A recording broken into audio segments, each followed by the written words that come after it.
Σήμερα θα μας δείξει ο φίλος μου ο Στάθης, κάποιες σκηνές του μπάσκετ, που εγώ δεν ξέρω καθόλου μπάσκετ να φανταστείτε.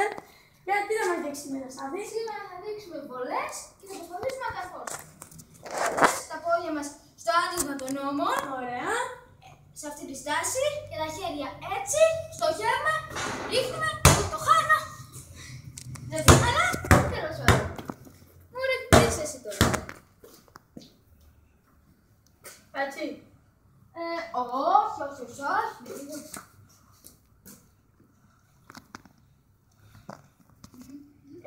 Τα πόδια λίγο πιο ανοιχτά, Έτσι. τα χέρια έτσι, μπράβο. Μπράβο.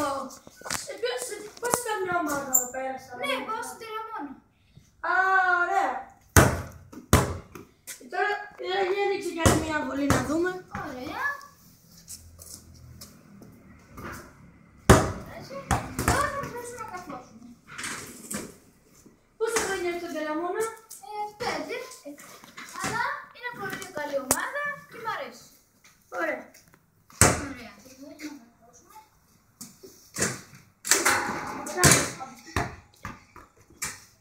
Θα καρφώσει πιο εγώ να δούμε. Να δούμε. Μπράβο. Τώρα για κλείσιμο, ένα κάθισμα που σας θα σου αρέσει. Για να δούμε. Στους όλους που μας βλέπουν αυτή τη στιγμή. Ωραία. Λοιπόν, αυτό είναι το δεύτερο επεισόδιο, το τέλος του δεύτερου επεισοδίου. Μην ξεχνάτε να κάνετε subscribe στη σελίδα μας. Γεια!